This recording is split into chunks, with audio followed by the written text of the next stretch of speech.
L'histoire de l'humanité recèle de nombreux mystères non résolus.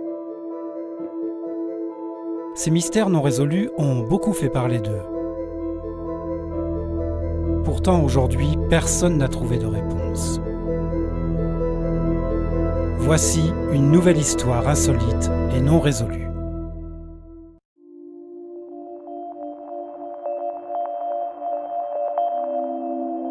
La bête du Gévaudan. À la fin du XVIIIe siècle, un animal inconnu s'attaque férocement à une centaine d'habitants de l'ancienne province du Gévaudan, dans le sud de l'Auvergne. Situé au nord-est de la région Occitanie, à l'ouest du département de la Lozère, ce territoire rural de moyenne montagne, d'une altitude moyenne de 1000 mètres, est une région propice à l'élevage. Entre le 30 juin 1764 et le 19 juin 1767, un animal, à l'origine d'une série d'attaques contre des humains, hante la région au point de mobiliser de nombreuses troupes royales et donne naissance à toutes sortes de rumeurs et croyances surnaturelles. Serait-ce un loup, un loup-garou, un tueur en série, l'animal du diable ou la colère de Dieu? Entre 88 et 124 attaques seront recensées. Ces victimes sont de préférence jeunes et faibles, et les traumatismes observés sont inexplicables. Décapitation, morsures de taille démesurée. Au début de l'été 1764, en juin, une vachère habitant tout près de Langogne rentre au village en affirmant avoir été attaquée par une bête.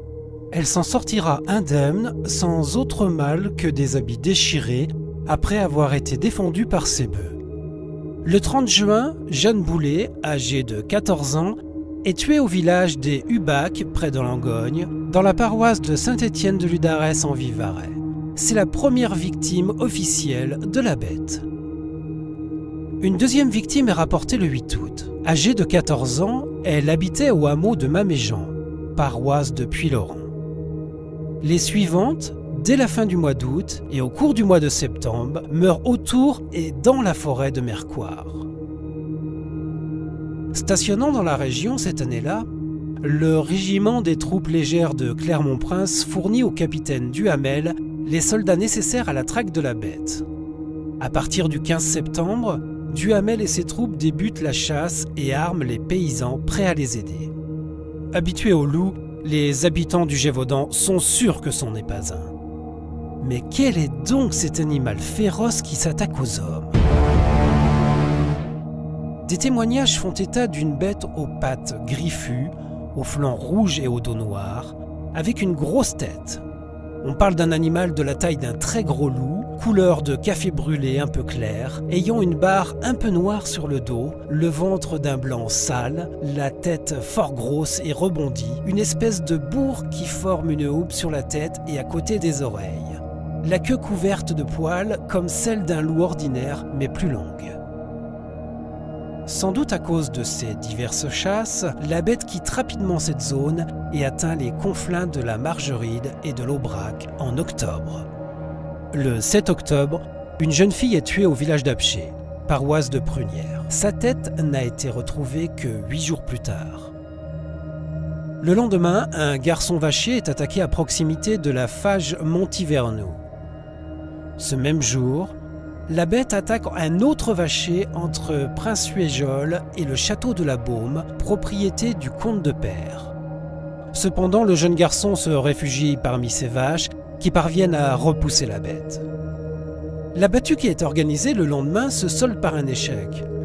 2 des chasseurs tirent et touchent la bête qui, par 2 fois, tombe puis se relève. 2 paysans affirment avoir vu l'animal sortir en boitant durant la nuit.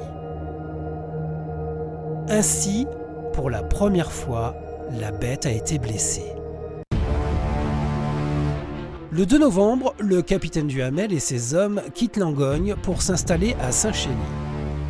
Les États de Languedoc se réunissent le 15 décembre et promettent une prime de 2000 livres à qui tuerait la bête. Mais cela n'arrête pas la bête qui, durant ce mois de décembre, tue 5 nouvelles personnes. L'évêque de Mende, Gabriel Florent de Choiseul-Beaupré, également comte de Gévaudan, lance un appel aux prières et à la pénitence. Dans un long texte, l'évêque qualifie la bête de fléau envoyé par Dieu pour punir les hommes de leurs péchés. Il cite saint Augustin en évoquant la justice de Dieu, ainsi que la Bible et les menaces divines proférées par Moïse. « J'armerai contre eux les dents des bêtes farouches. » Mais les supplications restent vaines et la bête continue son massacre. Le 12 janvier, la bête s'attaque à 7 enfants du Villaret, paroisse de Chanaleille en Haute-Loire. Le combat qu'il a opposé aux jeunes bergers et le courage dont ces derniers ont fait preuve sont restés dans les annales. 5 garçons et 2 jeunes filles de 8 à 12 ans. Le 14 mars, vers midi, Jeanne Marlet, domiciliée au Mas de la Vessière, sur la paroisse de Saint-Alban, se tient devant sa maison avec 3 de ses enfants. Alertée par un bruit, elle aperçoit sa fille de 9 ans qui vient d'être saisie par la bête. Jeanne Jouve se jette sur la bête et parvient à lui faire lâcher prise. La bête se jette alors sur l'autre garçon, Jean-Pierre, âgé de 6 ans. Jeanne Jouve se jette à nouveau sur la bête. S'ensuit un long combat où Jeanne est jetée au sol, griffée et mordue à plusieurs reprises. Les 2 fils aînés de Jeanne, alertés par les bruits, parviennent à mettre la bête en fuite. Malheureusement, Jean-Pierre, le jeune garçon âgé de 6 ans, succombera à ses blessures 5 jours plus tard. Le 1er mai, la bête se trouve à proximité du bois de la Réchauve. Alors qu'elle s'apprête à attaquer un jeune berger d'environ 15 ans, un homme l'aperçoit depuis la fenêtre de sa maison, située à 200 mètres environ de là. Il prévient ses 2 frères, s'arme et chasse la bête. Elle aurait reçu 2 coups de fusil, serait tombée à chaque fois avant de pouvoir se relever. Elle aurait réussi à s'échapper, bien que blessée au cou. Le 20 juin 1765, l'écuyer François-Antoine, souvent nommé Monsieur Antoine, arrive à Saint-Flour, investi du pouvoir du roi pour mettre fin à cette tragédie. Pour Monsieur Antoine, la bête n'est rien d'autre qu'un loup. Sûr de réussir sa mission très rapidement, le porte-arquebuse ne parvient cependant pas à débusquer l'animal. Vers le 20 septembre, François-Antoine est averti qu'un loup de bonne taille, peut-être la bête, rôde près du bois des Dames de l'abbaye des Chazes. François-Antoine débusque l'animal à 50 pas de lui. Il arme, tire, la bête tombe, se relève et se jette sur lui. Le garde Rinchard, qui se trouve à proximité, tire à son tour et abat l'animal. L'animal, un gros loup d'un poids de 130 livres, est transporté à Saugues où il est disséqué par le sieur Boulanger, chirurgien de la ville. Officiellement, la bête du Gévaudan a été tuée par le porte-arquebuse du roi, François-Antoine, et peu importe les événements qui suivront ou qui ont suivi, le loup des Chazes était bien la bête. Mais c'était sans doute un leurre destiné à rassurer le roi Louis XV. Pendant quelques mois, aucune attaque ne fut relatée. Mais au début de l'année 1766, des attaques auraient été commises par la bête vers Saugues et l'Orsière. Et le peuple ne sait plus s'il doit attribuer ses méfaits à la bête ou à des loups. Au début de l'année 1767, une légère accalmie des attaques se fait sentir. Mais au printemps, on assiste à une recrudescence des attaques. Le peuple ne sait plus que faire pour en venir à bout, si ce n'est prier.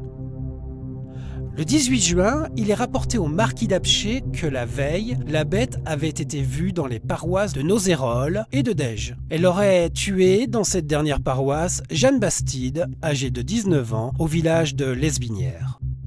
En juin 1767, le marquis d'Apcher décide de mener une battue dans cette région sur le mont Moucher, dans le bois de la Thénazère, accompagné de quelques volontaires voisins, dont Jean Chastel, réputé excellent chasseur.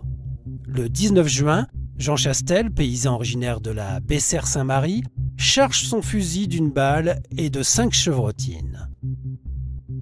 Il met en joue, tire, et abat l'animal de grande taille, ressemblant à un loup, au lieu dit la sogne d'Auvers.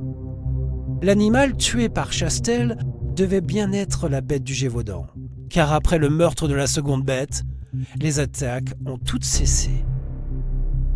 Était-ce, comme on l'a prétendu, un croisement entre le chien et le loup, dressé par l'homme pour tuer ? La bête du Gévaudan reste encore aujourd'hui l'un des plus grands mystères non résolus de l'histoire de France.